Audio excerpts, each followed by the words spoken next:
Bonjour à tous et bienvenue dans le grand JT d'éducation. Tout de suite le sommaire et notre question du jour, comment aborder la sexualité à l'école? Alors que 3 séances annuelles d'éducation à la sexualité sont prévues au CP et jusqu'à la terminale, une enquête révèle que cette mesure est loin d'être appliquée. On en parle dans un instant avec nos invités. Apprendre tout en s'amusant, oui c'est un peu idéal, mais c'est pas fantasque, c'est justement le défi qu'a décidé de relever Teddy Gordon. Il a fondé Super Social Club ou Super Social Club, je ne sais pas comment on dit, une agence d'événementiel et périscolaire. Il sera avec nous en deuxième partie de l'émission. Et puis vous découvrirez les souvenirs d'écoliers d'Olivier Citruc. L'acteur s'est confié à Malika Ménard. Tout de suite, l'essentiel de l'actualité, c'est avec Mickaël Dorian.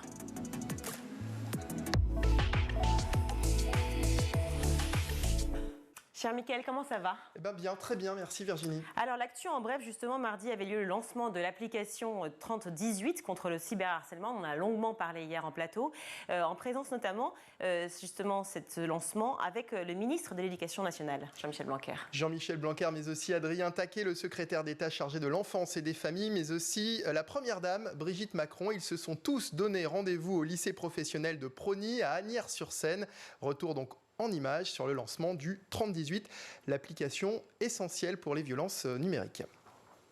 Aujourd'hui, nous sommes venus avec l'association e-Enfance, avec Orange et bien entendu avec Adrien Taquet et puis Brigitte Macron qui est impliquée avec moi depuis le début sur cette lutte contre le harcèlement.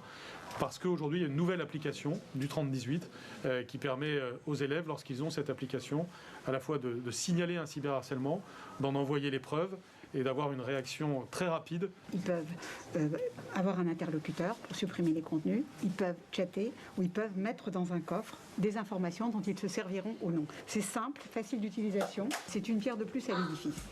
Très important le 30-18, on en reparlera souvent dans l'émission, dans le grand JT de l'éducation.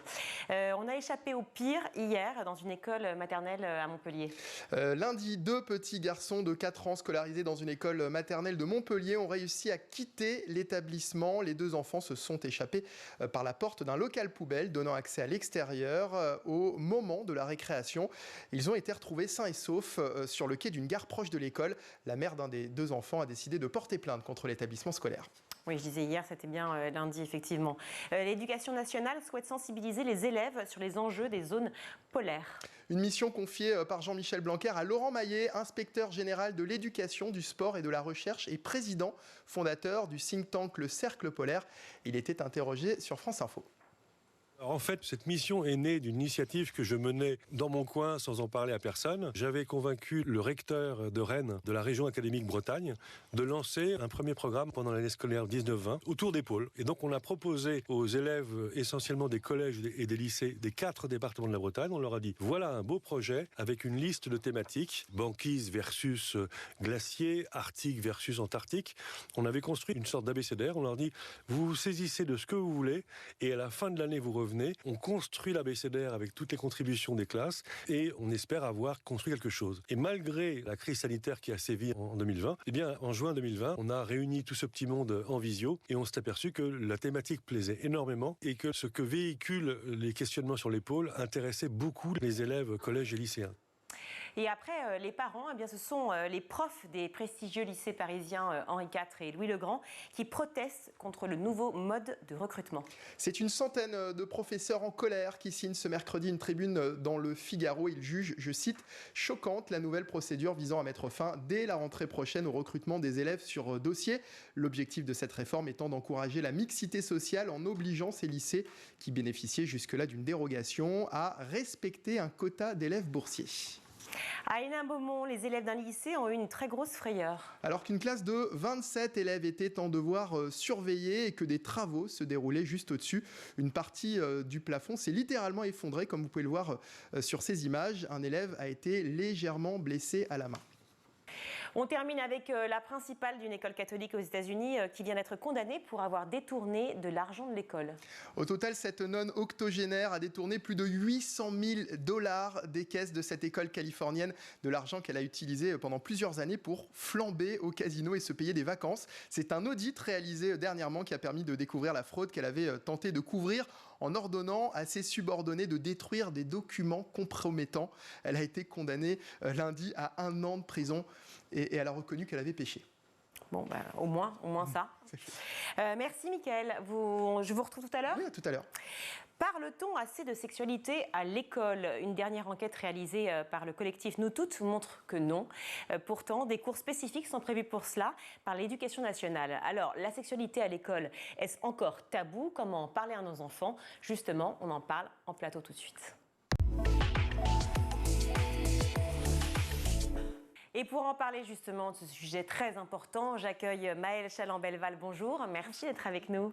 Ravie de vous recevoir. Vous êtes présidente de l'organisme de formation qui s'appelle Comitis, c'est ça? Oui, on dit Comitis ou Comitis? Comitis. Comitis, un organisme donc qui propose de l'éducation affective et sexuelle pour les jeunes. Vous êtes également autrice de Oser en parler. Je n'ai pas le bouquin avec moi, mais vous regardez sur Internet, vous allez le trouver et achetez-le, c'est remarquable. J'accueille également Célia Lévy. Merci beaucoup d'être avec nous. Je suis ravie aussi de vous accueillir. Vous êtes membre du collectif féministe Nous Toutes et c'est à vous que je m'adresse tout de suite car c'est très important. On parle de ce sujet aujourd'hui parce que vous avez sorti une enquête du fameux collectif Nous Toutes auquel vous participez et qui est paru chez nos confrères de Libération. On y apprend que les cours justement d'éducation à la sexualité du CP à la terminale, prévus dans la loi donc, sont loin d'être une réalité à l'école. Pourquoi ? Alors oui, tout d'abord bonjour. Donc effectivement, on a réalisé une enquête en novembre auquel près de 11 000 personnes ont répondu. C'est principalement en fait des personnes qui sont au collège ou au lycée ou qui étaient au collège ou au lycée entre 2001 et 2021. On n'a pas interviewé des personnes qui sont à l'école primaire pour des raisons en fait éthiques. On n'a pas interviewé des enfants. Et comme vous le dites, c'est que le code de l'éducation prévoit 3 séances de session par an d'éducation à la vie sexuelle et affective pour promouvoir l'égalité entre les filles et les garçons, le respect de soi, l'estime de soi, connaître les notions de consentement et tout ce qui sont liés à tous les thèmes qui permettent de prévenir toute violence sexiste et sexuelle. J'étais étonnée parce que je vois 3 cours systématiques pour chaque classe d'âge. Oui. Est-ce que c'est assez évident pour vous? Parce que ça ne l'est pas pour moi. Enfin, j'aurais imaginé que plus on grandit, plus finalement il faudrait un nombre précis de séances. Là, c'est le dispositif légal qui en a décidé comme ça. L'idée, c'est effectivement que tous les ans, de façon régulière, soient abordés ces différents sujets en fonction des classes d'âge, en tenant compte effectivement de la spécificité des enfants et de leur capacité à comprendre les choses. Et l'idée, c'est d'aborder à peu près 3 thématiques qui sont le champ biologique, donc tout ce qui est lié à la reproduction, la contraception, la partie psycho-émotionnelle, donc tout ce qui est lié à l'estime de soi, le consentement, et la partie juridique, comme par exemple le cyberharcèlement, la pédocriminalité, l'inceste, pour qu'effectivement les enfants soient éduqués à ces thématiques, puissent pouvoir les repérer, pouvoir les dénoncer et surtout, en fait, respecter les autres par rapport à ces thématiques. Et puis peut-être tout simplement aussi de parler de son corps, parce qu'à l'école, c'est le moment, le lieu où on grandit, le lieu où on se développe. Et il y a peut-être plein de questions aussi qui sont abordées par les enfants sur ce sujet-là. On va en parler. Juste, je reviens sur l'enquête que vous avez faite, Nous Toutes. On va en parler évidemment toutes les 3 de tout ça. Mais l'enquête en question, on a dit 3 sessions donc, par niveau. Dans l'année. C'est quoi la réalité aujourd'hui? Puisqu'apparemment, ce n'est pas du tout le cas. En fait, sur la majorité des gens qui ont répondu à cette enquête, ils ont eu entre 0 et 2 à 3 séances. Quel que soit le nombre d'années. Et quand on regarde ceux qui ont passé au moins 10 ans, qui ont passé toute leur scolarité en collège et en lycée, en fait, ils ont eu moins de 3 séances alors qu'ils auraient dû en avoir 21. Donc en fait, ce qu'on constate, c'est que la loi n'est absolument pas appliquée puisque les personnes n'ont pas du tout eu les séances qu'ils auraient dû avoir. Et c'est essentiel, en fait, d'avoir ces séances. Vous en avez parlé avec des professeurs et des directeurs d'établissement, la raison pour laquelle, justement, c'est pas réalisé, ces 3 séances-là? Alors, il y a plusieurs choses. On avait fait au préalable une enquête, en fait, parce que dans ce code de l'éducation, il est prévu aussi qu'il y ait des référents égalité dans chaque lycée. Et en septembre, en fait, on avait fait une enquête et on avait interrogé 1000 lycées, donc il y en a à peu près 4000, et on avait demandé s'il y avait un référent égalité. Et dans plus de 2 lycées sur 3, il n'y avait pas de référent égalité. Donc, Mais alors, attendez, entre vous et moi, ça veut dire quoi? Ils font ces lois pour rien, juste pour se dire qu'ils ont de bonne conscience, voilà, qu'on va parler d'égalité, on va parler d'un coup de sexualité à l'école, mais finalement, on ne l'applique pas parce que ça n'a pas vraiment d'intérêt. C'est quoi le but, en fait? C'est bien dommage parce qu'en fait, l'éducation, c'est fondamental, la prévention, c'est fondamental. C'est-à-dire que les violences sont tellement phénoménales et c'est d'une telle ampleur, on ne peut pas se dire je vais guérir plutôt que de prévenir. Donc, on ne peut pas constater effectivement le nombre de féminicides, le nombre de viols, le nombre de violences au sein du couple et ne pas agir en amont. Donc, il faut une volonté politique. Il y a eu ce dispositif qui a été mis en place en 2001, mais ce qu'on constate, c'est qu'il n'y a eu aucune évolution, c'est-à-dire que ça n'a pas démarré doucement, puis ça a explosé. En fait, il y a toujours aussi peu de personnes qui sont touchées qui ont pu avoir ces séances, qu'elles aient 28, 30 ans ou 18. Ce qu'on constate, c'est qu'il n'y a pas de volonté politique et qu'il n'y a pas de moyens associés pour mettre en place ces séances et qu'elles soient... Il serait temps que ça arrive quand même, hein. D'autant plus que je crois que j'ai vu ce matin que la Grande-Bretagne a signé en fait un décret obligeant, si vous voulez, les organismes, alors c'est très vaste, hein, c'est pas encore assez clair, mais sur Internet justement, à imposer que l'âge soit bien prédéfini pour pouvoir rentrer sur des sites pornographiques, parce que finalement on a accès comme on veut à ces sites-là. Enfin, c'est un autre sujet, mais on y touche quand même parce que ça touche aussi la sexualité chez les jeunes et à l'école.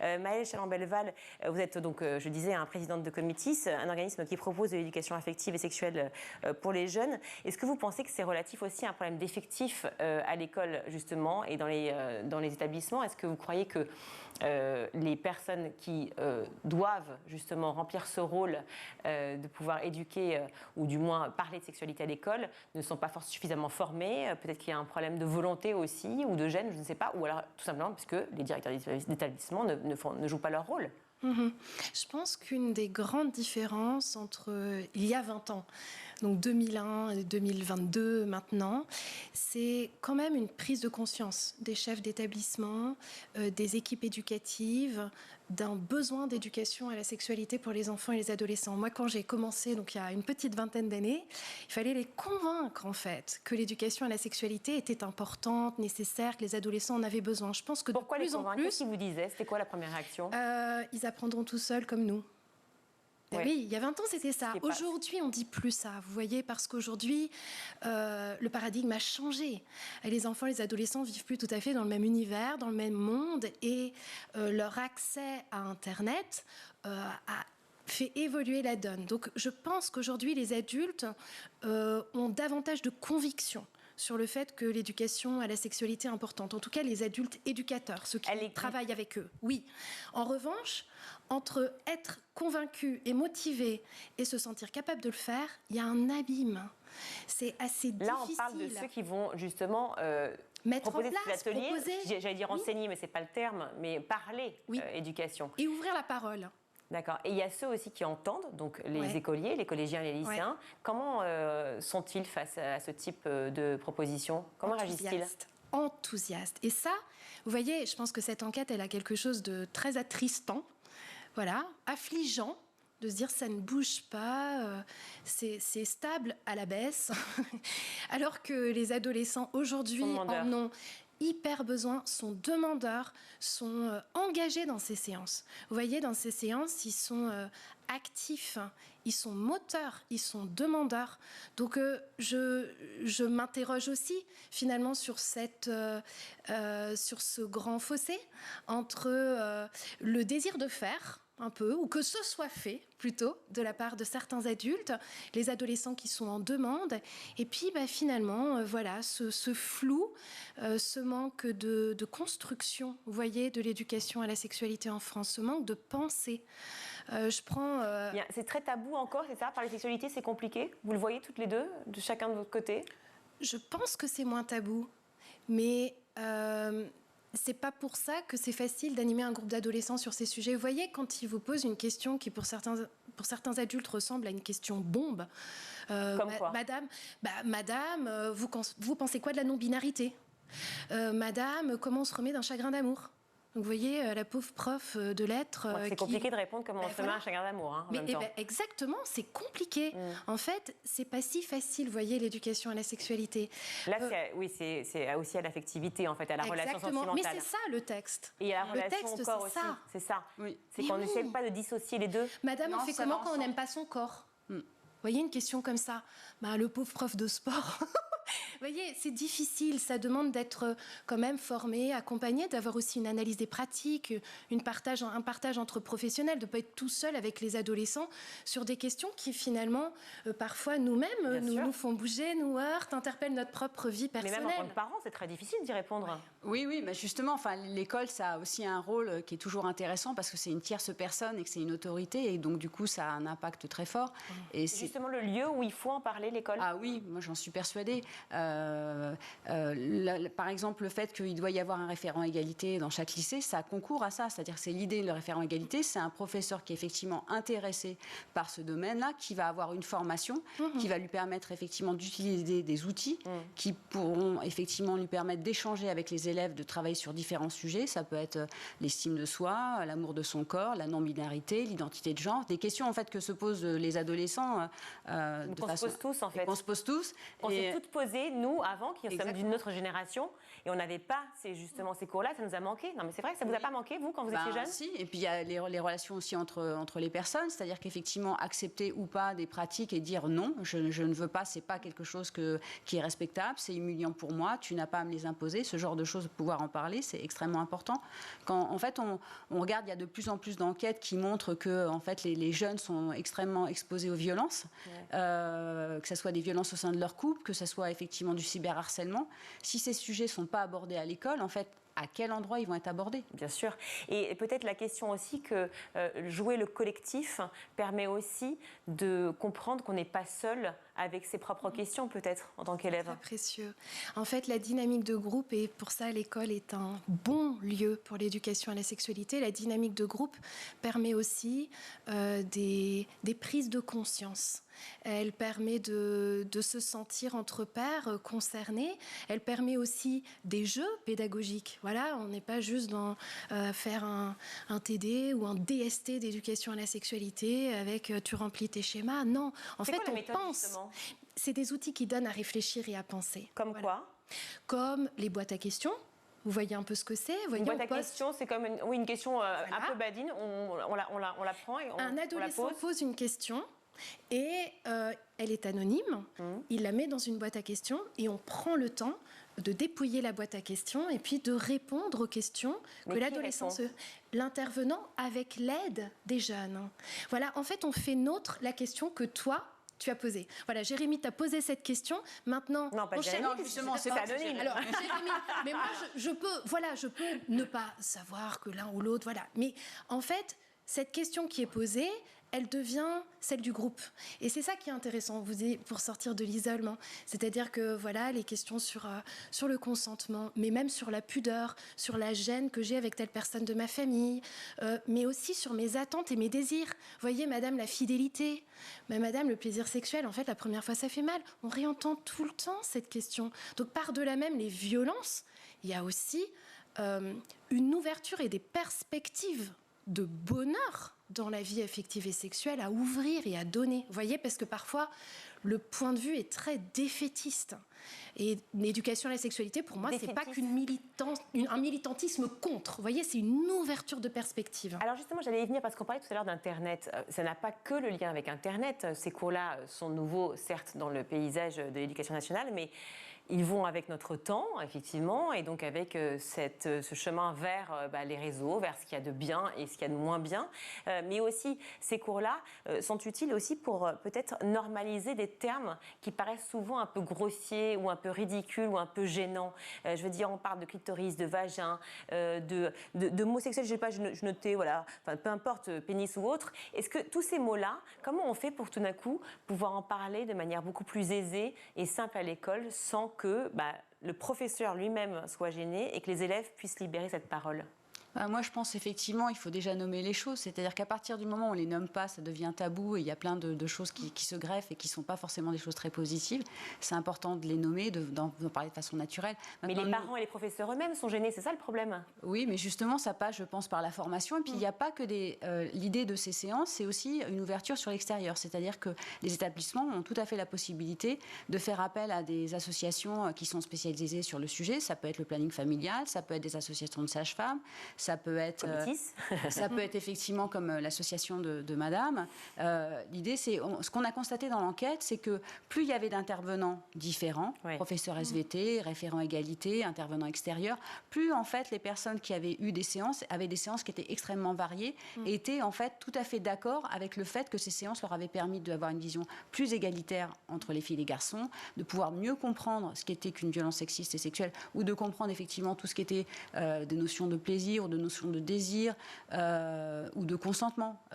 Donc on se rend compte effectivement que quand la loi est appliquée, elle a vraiment un impact très positif. C'est-à-dire que les jeunes prennent conscience de ce qui est autorisé à faire, ce qui est respectable ou ce qui ne l'est pas. Et c'est fondamental. Il y a aujourd'hui ce paradoxe, en fait, avec toute l'avancée qu'on a eue justement des mouvements féministes qui ont été très forts et qui nous ont permis justement d'arriver à ces problématiques très importantes posées sur la table, avec cette avancée sur les sujets et enfin de pouvoir parler d'égalité, de pouvoir parler de respect et de toutes ces choses qui remontent. Et tant mieux et merci. Mais il y a aussi ce paradoxe de ce cyberharcèlement qui arrive, qui est très fort, de ces enfants qui sont dans une violence absolue parce que peut-être le Covid, certes, puis la société a amené ça. Donc comment on fait pour jouer sur ces paradoxes et comment on détermine ça ? En fait, je pense que c'est un prolongement. Vous voyez, ce qui se vit dans les réseaux sociaux se vit aussi à l'échelle des établissements, mais c'est une caisse de résonance. Donc quand on travaille sur, vous parliez du développement des compétences psychosociales, la vie relationnelle dans une classe, le climat de respect mutuel, respect physique, mais aussi respect verbal. Vous voyez, y compris avec des tout petits, dès l'âge de 4 ans, 5 ans, 6 ans, respect de ton corps aussi. Est-ce que je vais d'office te prendre la main parce qu'on a dit qu'il fallait prendre la main de l'autre ? Voilà, vous pouvez rester en rang tous les deux côte à côte sans forcément qu'on t'impose de prendre la main de l'autre ou de le prendre dans tes bras. Voilà, donc vous voyez, tout ce climat-là peut se travailler à l'école comme dans un laboratoire. Et moi, je pense que tout ce qu'on peut travailler dans ce cadre scolaire va donner des codes aussi aux adolescents pour leur comportement extrascolaire. Bien sûr, parce qu'en CP, on imagine bien qu'à 7 ans, 8 ans, on apprend vraiment à être un peu mieux dans son corps, un peu mieux le connaître et être dans un rapport effectivement égalitaire et de respect de l'autre. On parle pas vraiment de sexualité en fait, on parle davantage, c'est ça, j'imagine, non ? Oui, on parle aussi de la vie émotionnelle, on parle de l'amitié. Vous voyez, l'amitié, c'est aussi un sujet extraordinaire pour commencer à travailler les fondamentaux de la vie relationnelle. Oui. Voilà, jusqu'où je vais, parce qu'y compris dans l'amitié, vous voyez, vous pouvez avoir des relations abusives, c'est-à-dire je te donne des bonbons et tu m'inviteras à ton anniversaire comme ça. Vous voyez, donc c'est posé tout petit, mais voilà. Et donc, en fait, ce travail qu'on fait beaucoup plus tard avec un jeune qui a 14 ou une jeune fille qui a 16 ans, ils s'en posent les fondamentaux avec des tout petits sur des sujets qui sont leur quotidien à eux. Je reviens sur l'enquête que vous avez faite avec le collectif Nous Toutes, enfin plutôt... l'enquête pour le collectif Nous Toutes, dont vous faites partie. Les thèmes majoritaires abordés lors de ces cours, ce sont, j'ai noté, les IST, donc les infections sexuellement transmissibles, suivies par les organes génitaux masculins, et rien sur les organes génitaux féminins. C'est assez représentatif quand même de notre société, non ? Oui, c'est vrai que ça nous a assez surpris, c'est-à-dire que, par exemple, le clitoris est très peu abordé. Alors, ils ne savent même pas ce que c'est, peut-être. Je ne sais pas. En tout cas, c'est pas du tout un point qui est très abordé. Et c'est plus finalement sur le côté un peu santé que la partie sexuelle est abordée, en parlant d'IST et puis de maladies sexuellement transmissibles. Donc, et c'est bien dommage parce qu'effectivement, ces séances, elles n'ont pas pour but que d'aborder ces points-là. Encore une fois, de parler de consentement ou de cyberharcèlement, c'est fondamental parce que justement, en parler à plusieurs, c'est de se rendre compte qu'on n'est pas seul, que ça concerne énormément de personnes, parce que justement, c'est un âge où on pense que tout ce qui nous arrive est unique et que c'est notre faute en plus. Alors que quand on se met à en parler avec les autres, on se rend compte que c'est pas simplement soi et que ça arrive aussi à d'autres personnes et qu'en plus, en parler, ça permet de constater que c'est pas normal. Ce qu'on dit n'est pas normal. Oui, parce que c'est très important. Vous parlez aussi identité de genre. Évidemment, tout ça, c'est présent à l'école. Et on en parle beaucoup dans la société aujourd'hui. Ce sont des thématiques qui sont peut-être peu encore connues ou en tout cas mal comprises par beaucoup. Et c'est important de pouvoir aussi comprendre et expliquer aux enfants, puis après aux collégiens et aux lycéens, et même d'ailleurs aux professeurs, parce qu'on voit quand même certains qui sont un peu old school là-dessus quand même. Oui. C'est sûr que c'est important d'apprendre la tolérance, typiquement, de comprendre effectivement comment les autres fonctionnent, qu'on n'est pas tous pareils, mais que c'est fondamental de se respecter les uns les autres. Alors, je parlais d'Internet tout à l'heure. Évidemment, il y a les bons côtés d'Internet, beaucoup de bonnes choses. On a des applications éducatives formidables, on a un accès partout et tout le temps à l'information, et puis évidemment l'accès à l'enfer, au cauchemar, aux sites pédophiles, à la pédophilie, à la pédocriminalité en général, et puis aux films porno. Alors ça, on en pense qu'on en veut, mais en revanche, c'est pas ça qui m'intéresse, moi, c'est l'accessibilité des jeunes justement à la pornographie et donc l'image qu'ils ont de la sexualité. Est-ce que vous le voyez ressortir justement ça? Beaucoup. Beaucoup. Et ça fait vraiment partie des évolutions de ces dernières années.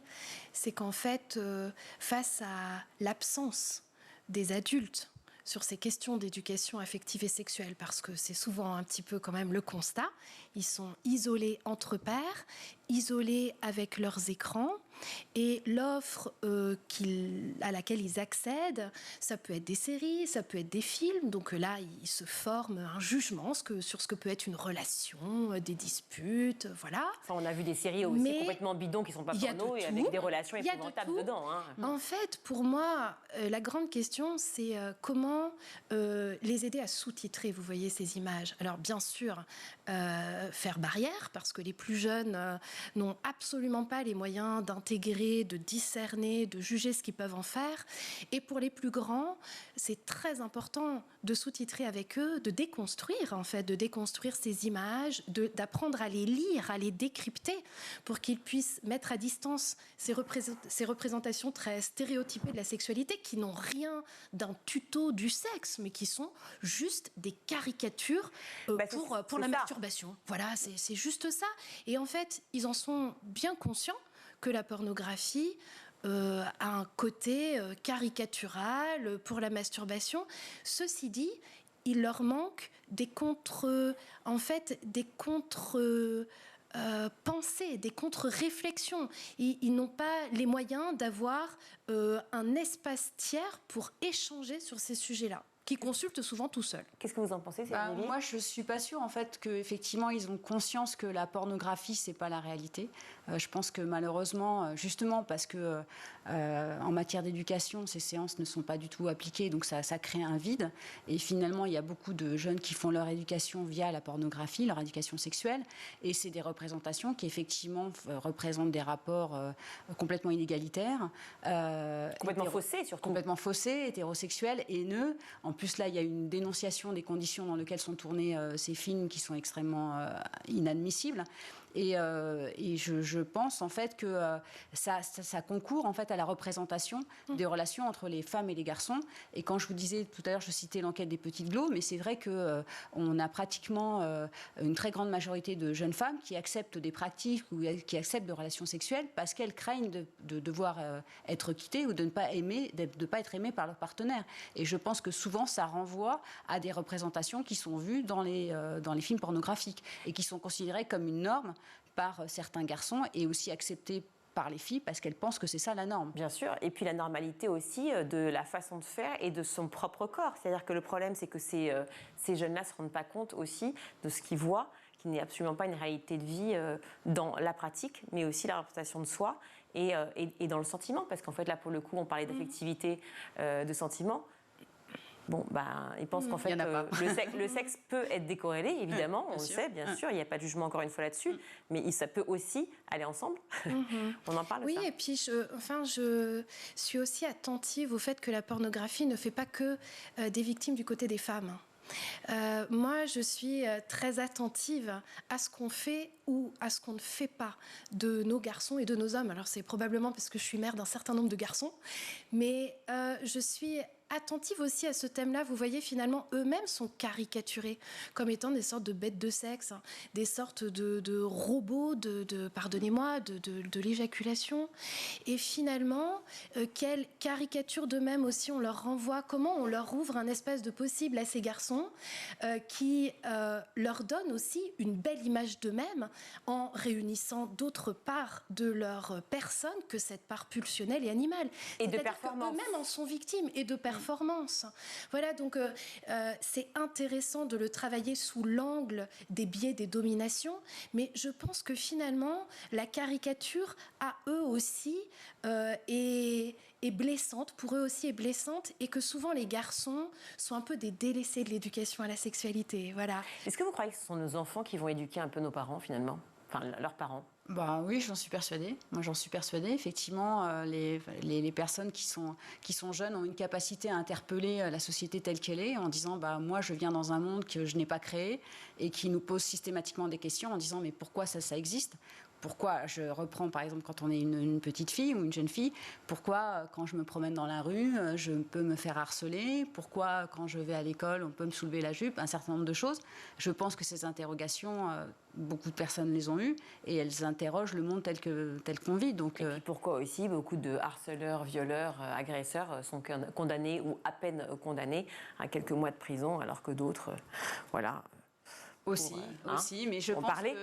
Mais il n'y a pas que la condamnation, la prévention est indispensable. Ouais, enfin bon. Certains candidats à la présidentielle, comme Éric Zemmour, dénoncent les lobbies LGBT qui viennent parler dans les écoles. Selon lui, c'est faire la propagande de la cause LGBT. Nos enfants n'ont pas besoin de cela, dit-il. Qu'en pensez-vous ? Déjà, moi je trouve que c'est un propos qui est illégal et haineux parce qu'on n'a pas effectivement c'est des propos homophobes et transphobes. Or, la loi considère que c'est un délit. On n'a pas effectivement à tenir des propos anti. Il a été condamné pour ça ? En tout cas, il est souvent. Il y a beaucoup de plaintes qui sont contre lui. Je ne sais pas s'il a été condamné à celle-là ou pas. Je ne suis pas ses affaires. Mais voilà, pour moi, je n'ai pas d'autre réponse que celle-là en disant que c'est totalement illégal de parler de... Puis, vous voyez, il n'y a pas de débat. Je ne sais pas quelle est la connaissance, finalement, que nos décideurs ont vraiment de l'éducation à la sexualité. Vous voyez, il y a des représentations, peut-être même des fantasmes, pardonnez-moi, sur ce que ça peut être qu'une séance d'éducation à la sexualité par rapport à ce que c'est en vrai. Donc, je crois que ce qui pourrait être très intéressant, c'est de venir voir ce que c'est en vrai, les besoins des jeunes, où se situe leur questionnement, où se situent aussi nos questionnements d'adultes, parce que sur certaines des questions que vous posez, vous voyez, par exemple, les adolescents nous interpellent, y compris sur le cadre légal autour de la prostitution. Voilà, et demain, c'est eux qui votent. Donc, eux nous posent aussi des questions à nous, adultes. Je ne sais pas s'ils nous éduquent, je ne sais pas. C'est grâce à eux. Peut-être qu'ils éduqueront leurs propres enfants autrement que nous-mêmes avons été éduqués. Voilà, je pense qu'ils sont pleins de ressources. De grandes personnalités et de grandes femmes ont fait évoluer la société de manière formidable et grâce à elles, à eux, eh bien, nos enfants sont en pleine réflexion et on les aide à cela. Vous les aidez à cela toutes les deux et plein d'autres. Et donc, effectivement, ils aideront peut-être la société, du moins on l'espère, hein, à évoluer et à réfléchir autrement sur ces questions. Merci mille fois à toutes les deux d'avoir été avec nous. Célia Lévy, merci. Je rappelle que vous êtes membre du collectif féministe Nous Toutes. Maëlle Chaland-Belval, merci également. Vous êtes présidente de l'organisme de formation Comitis, qui donc propose de l'éducation affective et sexuelle pour les jeunes, et également le bouquin qu'on peut retrouver qui s'appelle « Oser en parler ». Restez avec nous. Juste après la pub, je vais y arriver. Teddy Gordon sera avec nous sur ce plateau. Il est le fondateur de Super Social Club, une agence d'événementiel et périscolaire. À tout de suite.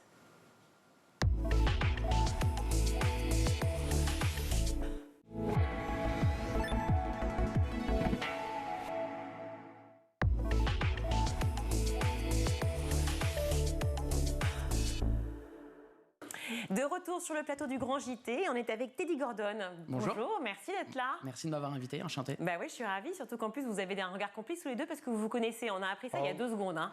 Ils se sont dit tiens. Il faut le dire, ça on le dit. Mais pourquoi pas? Mais oui, très bien, on se connaît. Pourquoi pas? Non mais c'est la magie de la vie. Bah oui, d'un coup on se retrouve sur un plateau. Vous avez été en cours ensemble? Absolument. Alors, on n'était pas dans la même classe, on était dans le même lycée. Exactement. En fait, alors, on reprend la discussion pile où on l'a arrêté. on s'est rendu compte qu'on était tous les deux en terminale S, mais jamais ensemble. On se croisait un peu à la cour de récré, copains. De loin, mais un peu quand même. Voilà, exactement. Il y en a un qui a réussi sa vie, puis l'autre. Je vous remercie, Virginie. On dira pas lequel. Teddy Gordon, merci. Donc, vous êtes le fondateur de Super Social Club, je le dis façon française, francisée, une agence d'événementiel et périscolaire. Alors, vous pouvez m'expliquer le principe de l'agence? L'agence produit des événements périscolaires pour le compte d'écoles. En fait, on permet aux écoles de se concentrer sur ce qu'ils savent faire de mieux, à savoir la scolarité, et on leur permet d'externaliser tous ces événements-là à une agence comme la nôtre, composée de gens comme moi, qui ont un ADN type colonie de vacances, qui ont un rapport particulier avec les enfants, parce que peut-être sont-ils encore des grands-enfants. Ça veut dire quoi? Vous avez été beaucoup en colonie de vacances quand vous étiez plus jeune? Ouais. C'est vraiment l'histoire de... Enfin, pour vous la faire courte, mes parents se sont rencontrés en colo. J'ai fait toute ma vie en colo. J'ai mon cercle amical. Ma femme est un dérivé de ces colos. Bref. Un dérivé? Votre femme est un dérivé? On coupe. Et non, on garde. Alors, en fait, on garde. mais on va refaire. Ouais. Oui, On vient parce que d'avoir une sinon discussion vous allez très, avoir des très, problèmes. très importante justement sur l'égalité homme-femme et sur le respect. Donc, Ma femme est un super produit, un pur produit, mais c'est une amie d'une connaissance de colo. C'est bon, je m'en sors là. super produit, je sais pas comment. Non, mais bon, j'arrête de vous charrier. Vous voulez juste me dire que vous l'avez rencontré en fait grâce au colo de à cet vacances. univers de colo. Et que donc évidemment l'univers, voilà, c'est votre truc. Exactement. L'univers. Alors les colos de vacances, super. Mais qu'est-ce qui vous différencie des autres agences en fait? Alors, ce qu'on propose, nous, pour les écoles, c'est 3 choses, ou des voyages scolaires, purement et simplement, soit des ateliers périscolaires, et ce qui est le cœur de ce que j'aime faire, ce qui est le cœur de mon activité, c'est de faire des colonies apprenantes, c'est-à-dire de proposer aux écoles, aux associations, à différentes institutions, mais surtout aux écoles, des programmes combinés où les élèves ont l'occasion d'apprendre en s'amusant, d'apprendre dans un cadre qui est hors des murs de l'école. C'est-à-dire un quart des murs dans une ferme, des cochons dans la prairie. Enfin, Par exemple, je vous donne l'exemple concret de ce qu'on peut faire. Le niveau 1 de ce qu'on peut faire, c'est un stage de soutien scolaire, mais pas entre 4 murs blancs d'une école que les élèves ont l'habitude de voir toute l'année et ils n'en peuvent plus. Nous, ce qu'on fait, c'est qu'on les sort de l'école et on reconstitue une colonie de vacances, on s'en fout. À 1 heure de Paris, à 2 heures, à 5 heures, c'est pas la distance qui crée le dépaysement, c'est juste le cadre. Donc vous mettez ces mêmes enfants-là dans un cadre différent, avec les mêmes problématiques, le soutien scolaire, ou alors on est en train, par exemple, de faire un stage de préparation au grand oral pour des élèves de terminale. C'est des thématiques qu'ils n'ont pas l'habitude d'aborder. Les élèves de terminale se retrouvent pour le grand oral du bac à devoir parler devant un jury. Permettez-moi l'expression, mais vraiment, ils sont en déliquescence, ils transpirent, ils se font dessus littéralement. On pourra le couper aussi, mais ils ont peur. Non, on le garde. Ils ont peur de ce grand oral-là. Nous, on leur permet de se préparer dans des conditions qui favorisent l'apprentissage. Ce qu'on veut, c'est créer un choc émotionnel qui soit puissant, qui soit positif et qui soit couplé à une information, à savoir la préparation au grand oral, pour qu'il y ait un apprentissage sur du long terme. Vous pouvez dire qu'en fait, quand vous parlez de choc émotionnel, c'est-à-dire qu'en fait, comme vous les amusez, vous les divertissez, vous créez des émotions qui les libèrent finalement, et ça permet de mieux apprendre? Oui, je pense même que c'est l'école de demain. Voilà, pouvoir permettre d'avoir des stages qui sortent de l'univers classico-classique de l'école. Voilà, atelier le matin, fun l'après-midi, le tout faisant un programme combiné très sympa.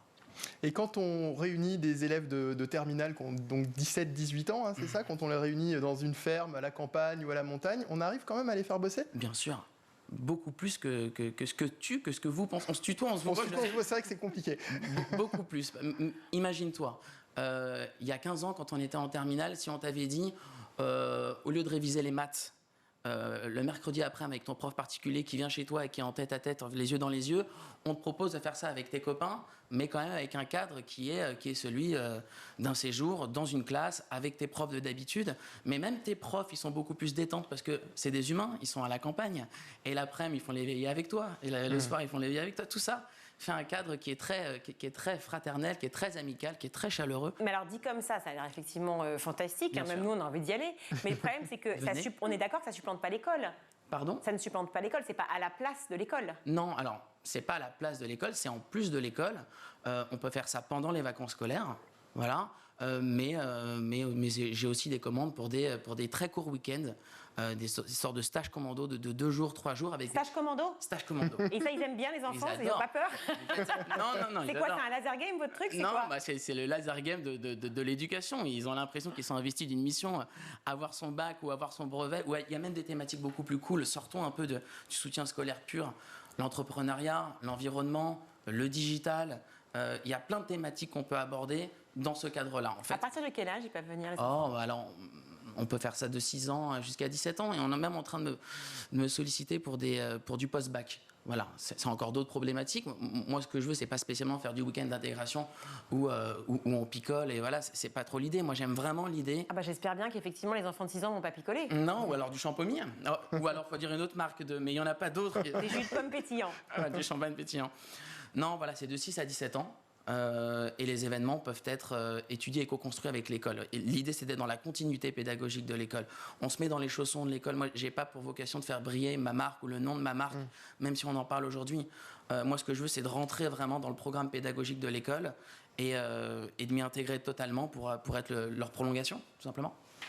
Et par rapport à ça, est-ce que vous avez des liens avec l'éducation nationale? Est-ce que vous avez... Alors, si ce n'est avoir remporté un appel d'offres pour l'éducation nationale, j'ai pas d'autres liens. Aujourd'hui, je travaille plutôt pour des écoles privées, si ce n'est 2 écoles publiques pour lesquelles j'ai déjà travaillé. Voilà. Mais j'ai l'impression que les écoles privées ont quand même une plus grande liberté pour ce genre de projet, pour ce genre de sujet. Et c'est peut-être les pistes d'amélioration pour les prochaines années. Ça existe depuis combien de temps, vous m'avez dit? 2 ans. 2 ans. Vous avez déjà des exemples de réussite, des chiffres?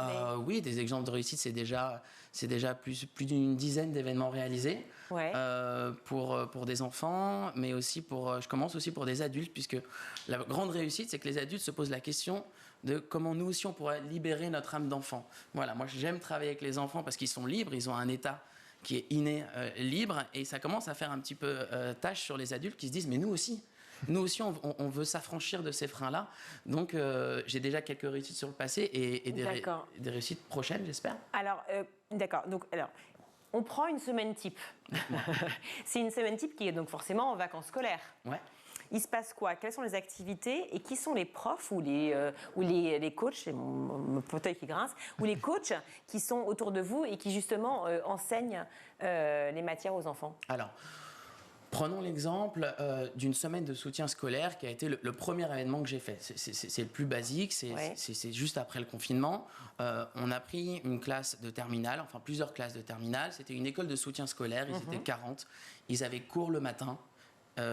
Jusqu'à 16h, et ensuite je prenais le relais des cours pour pouvoir proposer des animations. Donc on a une équipe d'animateurs qui est à disposition, un animateur pour 10 enfants, c'est les quotas réglementaires, qui anime les élèves comme si c'était des animations type colo, d'accord? On ne va pas toutes les citer. Mais là, il y avait un soutien scolaire qui n'était pas provisionné par vous, c'est ça? Le soutien scolaire n'est pas dispensé par moi. En fait, je propose aux écoles de garder leurs professeurs pour assurer la continuité pédagogique. D'accord. Vous, c'est plutôt l'aspect sportif, activité culturelle ou artistique? C'est ça, c'est production globale du séjour en amont, déclaration auprès de la jeunesse et sport, du ministère de la jeunesse et sport, recherche de logement, recherche de prestataires, il faut quand même les loger, les faire manger, assurer un cadre qui soit propice à l'éducation. Et on met les professeurs on met les professeurs pendant ces tranches horaires-là. Vous emmenez les professeurs de l'école? On emmène les professeurs. On en a aussi, mais en général, vaut mieux vraiment garder les professeurs de l'école.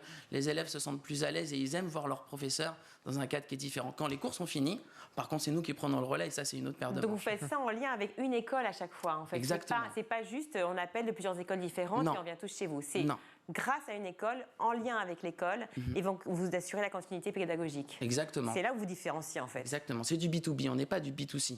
Voilà, on est vraiment en contact. D'accord. Et juste pour revenir sur les animateurs, comment donc du coup vous les sélectionnez? C'est des animateurs qui sont diplômés, c'est des animateurs de mon réseau, c'est des animateurs qui ont le BAFA. C'est des gens qui sont avec moi depuis un moment. Encore une fois, je viens de cet univers-là. Donc, j'en ai même raccroché quelques-uns en leur disant « Je me souviens, tu étais un super animateur. Raccroche pas, reviens. » Donc, voilà, non, en fait, c'est mon métier. Donc, j'ai un réseau qui est important dans l'animation et même auprès de directeurs parce qu'il commence à y avoir des sujets où j'ai 2 séjours pendant les vacances scolaires. Il faut bien pouvoir dédoubler les équipes. C'est un réseau. J'imagine que vous connaissez d'autres journalistes. J'imagine que vous connaissez d'autres personnes avec un très beau costume. Merci. On a chacun son réseau. Exactement. Qu'est-ce qu'en pensent les profs? Les profs, ils sont très contents parce que ça correspond à un enjeu pour eux qui est déjà éviter le décrochage scolaire et puis permettre aux élèves de réussir. Les profs sont des passionnés, sont des chevronnés, un peu comme moi, chacun son univers, chacun son secteur, mais je crois qu'on a tous envie de permettre aux enfants de réussir. Et on cherche tous un peu les conditions de la réussite. Les professeurs, ils sont peut-être dans des conditions un petit peu plus classiques, mais ils sont complètement ouverts à des nouvelles pistes d'amélioration pour permettre aux élèves d'être en réussite scolaire, mais aussi de développer ce qu'on appelle leurs soft skills, c'est-à-dire l'empathie, l'écoute, la bienveillance, le vivre ensemble. Et ça, c'est les recettes d'une colonie de vacances. Tous ces projets pédagogiques-là, ces projets éducatifs, on les mêle à ceux de l'école pour permettre aux élèves de vivre ensemble et de réussir et de débloquer leur cerveau pour qu'ils puissent apprendre sur du long terme et surtout en s'amusant. Donc si je comprends, vous travaillez avec l'école XX, par exemple, qui donc va proposer des professeurs au sein de son école qui vont assurer le soutien scolaire et qui ensuite iront, les élèves, avec vous et vos animateurs pour pouvoir se défouler, pour pouvoir apprendre plein d'autres choses qui sont plus sur l'aspect éducation physique et sportive, artistique et autres.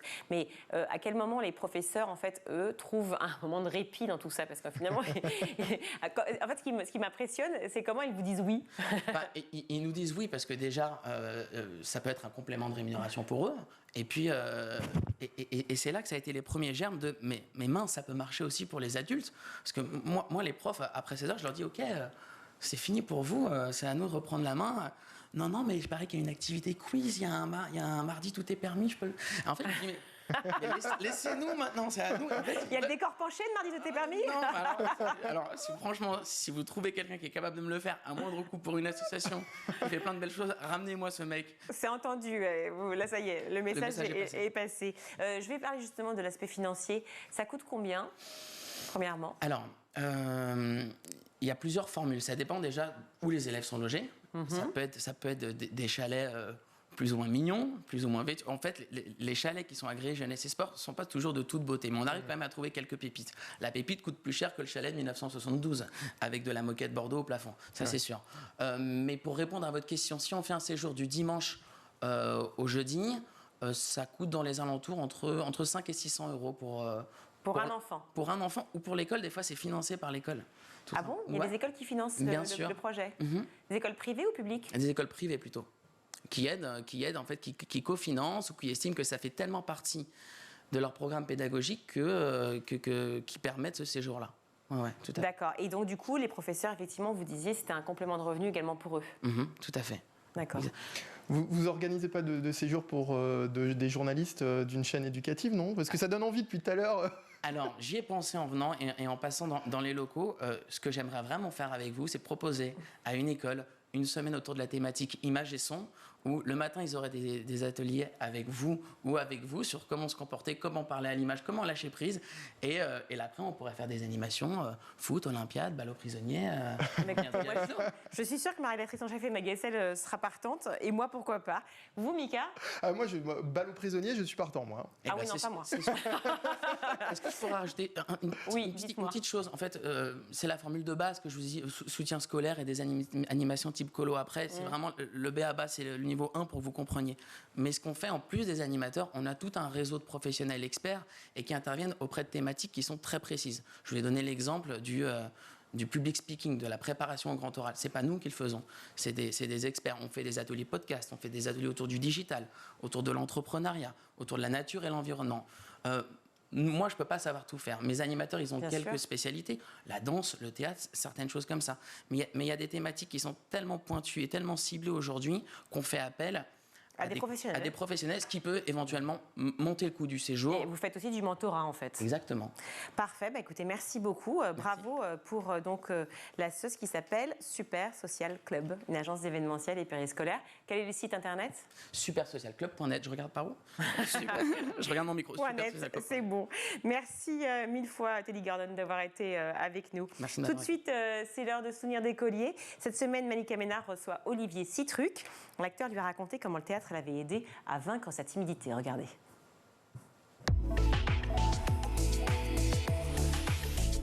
Et justement, est-ce qu'à cette époque, même tout petit, vous saviez déjà ce que vous vouliez faire? Alors en fait, mais c'est pareil, c'est une anecdote d'école. En fait, en quatrième, je crois en quatrième ou en cinquième, en fait, la prof de français, c'était aussi la prof de théâtre. Okay. Et on avait moins de temps pour faire les devoirs d'interrogation si on allait en cours de théâtre. En fait, au lieu d'avoir 4 heures d'interro, on n'avait que 2 heures d'interro. Et donc vous avez fait théâtre pour avoir si on allait au cours de théâtre. Et donc en fait, on avait des meilleures notes, etc. C'est une vraie vocation, quoi. Et donc c'est ça. Et donc en fait, au début j'y vais pour ça, hein, parce qu'en fait, je vous ai dit, j'étais sérieux, mais quand même moyen, sérieux. Et donc j'y suis allé pour ça. Et en fait, j'étais un enfant assez timide. Et donc c'était. Au début, je voulais être journaliste. C'était vraiment un truc qui était plutôt. J'avais plus envie de quelque chose dans l'écriture, en tout cas. Okay. Voilà. Donc, voilà, je m'étais dit journaliste. Et en fait, on a commencé à dire des textes. Et en fait, la timidité, c'est un truc assez étrange. Enfin, pour moi, je trouve. Je trouve que c'est compliqué de parler à plus d'une personne. C'est-à-dire que tous les deux, on n'est que deux. Je sais que vous m'écoutez. Je sais que vous n'avez pas trop le choix en plus, mais que vous êtes obligé de m'écouter. Non, donc quand on est avec une seule personne, on est sûr qu'elle vous écoute. Mais si vous en avez trois, l'attention, on n'est pas sûr qu'elle tienne. Et là, avec le cours de théâtre, je me suis rendu compte que d'abord, j'avais des textes qui n'étaient pas cons, qui étaient assez intelligents, écrits par des bons auteurs, et qu'en plus, les gens sont un peu obligés de vous écouter. Ils sont assis sur des chaises, et vous avez toute l'attention. Et pour quelqu'un de timide, c'est extrêmement important. Ça, c'est en 4e ? Ça, c'est en 4e, ouais. Okay. Et donc, de là, je me suis dit, ah là là, c'est chouette, je peux raconter des histoires. Il y a une pièce qui vous a marqué ?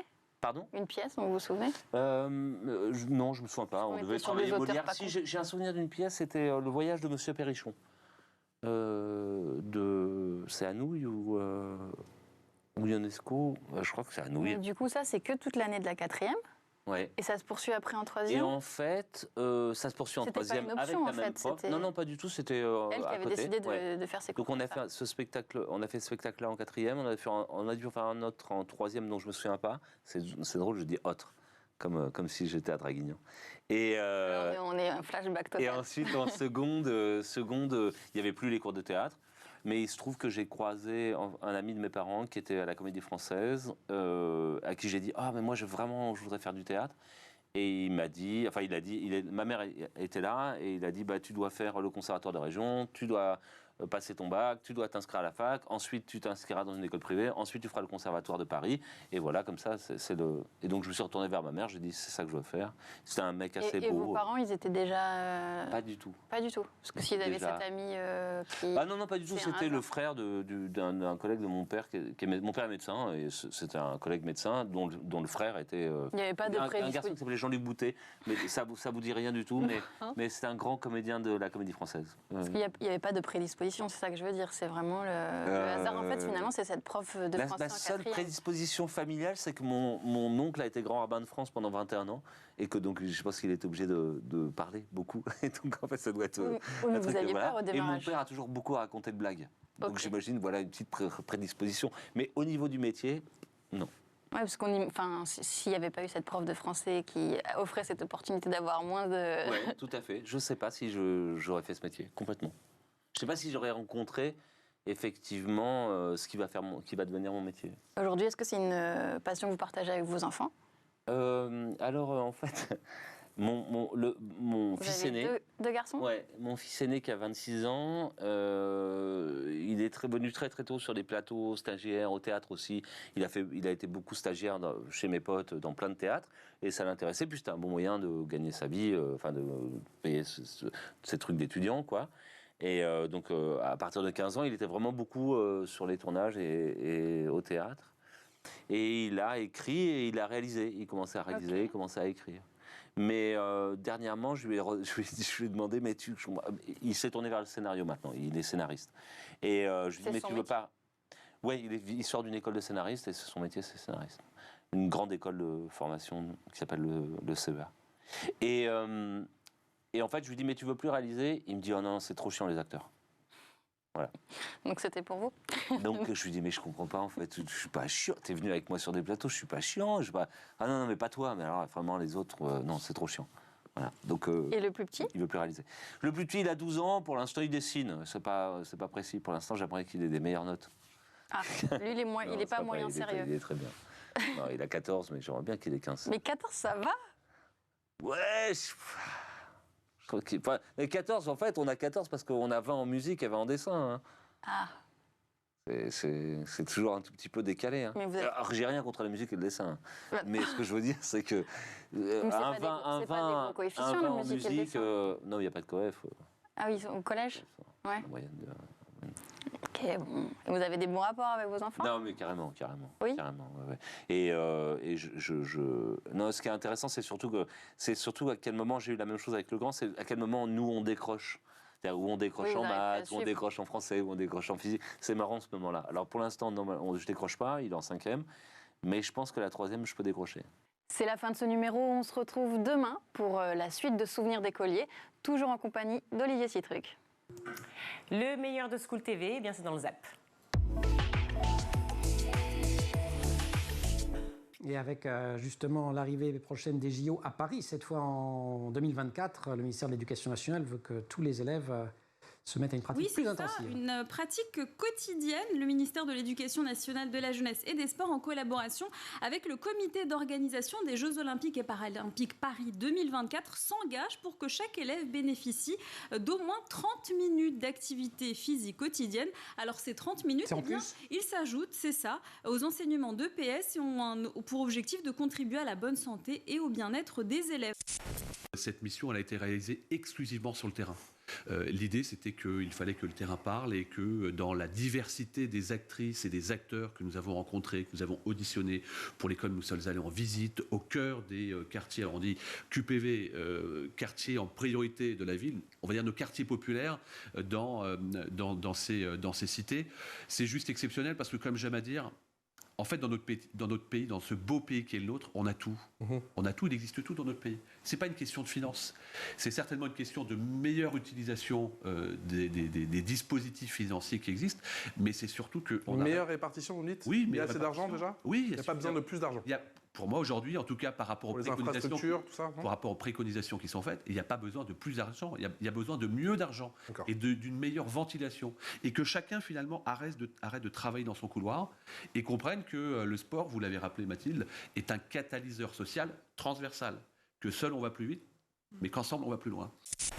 Est-ce que, je vais me faire un peu l'avocat du diable si vous me permettez, Christophe, est-ce que les réseaux sociaux sont des coupables idéaux en matière de désinformation ? Je ne suis pas sûr qu'on ait besoin de coupables idéaux. Ils ne sont pas coupables de tout, si c'est la question, mais ils sont quand même coupables de beaucoup de choses, parce que précisément, ils ont créé quelque chose, alors qu'on les a laissés faire, hein, et de ce point de vue-là, il y a une responsabilité des régimes démocratiques qui ont laissé les réseaux sociaux prendre ce pouvoir, mais ce qu'ils ont fait, c'est qu'ils ont donné la parole à tout le monde, ce qui est formidable, ce qui est vraiment très bien, mais ils ont fini par mélanger et mettre dans le même sac des gens auxquels on ne peut pas apporter la même crédibilité, à un scientifique, à un journaliste qui allait voir sur le terrain comment ça se passe, et à quelqu'un qui simplement... alors, j'aurais dû faire une longue liste, et beaucoup plus longue que celle que j'ai faite. Ça a été formidable d'avoir une ouverture de la parole d'universitaires qu'on n'entendait pas avant, de gens qui n'étaient peut-être spécialistes de rien, mais qui ont creusé. Sur YouTube, il y a un nombre de chaînes de connaissances qui est impressionnant.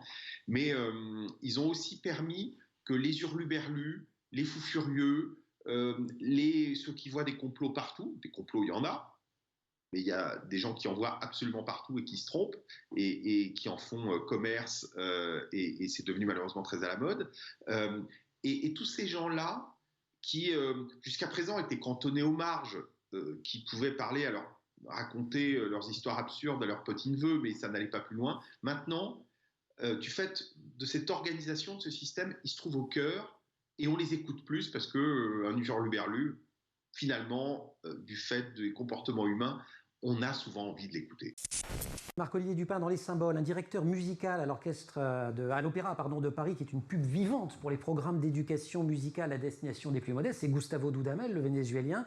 El Sistema était, je crois que c'est un des programmes les plus emblématiques, lancé par un musicien économiste, Abreu, pour faire jouer les enfants. Là encore, ça fait partie des choses qui bougent, non, et qui remuent un peu les mentalités. Oui, les mentalités ont beaucoup évolué. La seule chose, c'est que, si vous voulez, tous ces programmes d'instruments pour les jeunes, de pratique instrumentale pour les jeunes, demandent un énorme encadrement, si vous voulez. Donc, il faut des moyens. Il faut s'assurer, pour la réussite de ces projets, qu'il y ait vraiment un encadrement suffisamment nombreux et formé.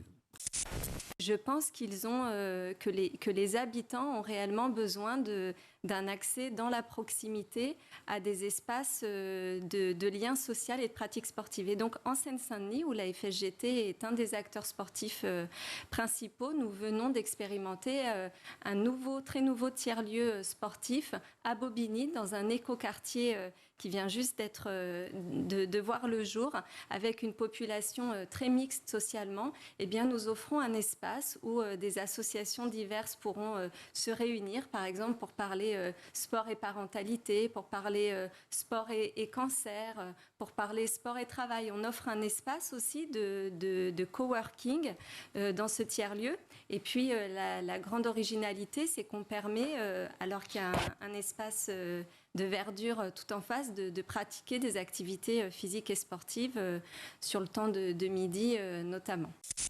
23% des Français reconnaissent avoir déjà été abusés par de fausses informations sur les sites web ou sur les réseaux sociaux. Aude, est-ce qu'il y a un public plus susceptible que d'autres d'être justement touché par ces infox ou tout le monde est concerné ?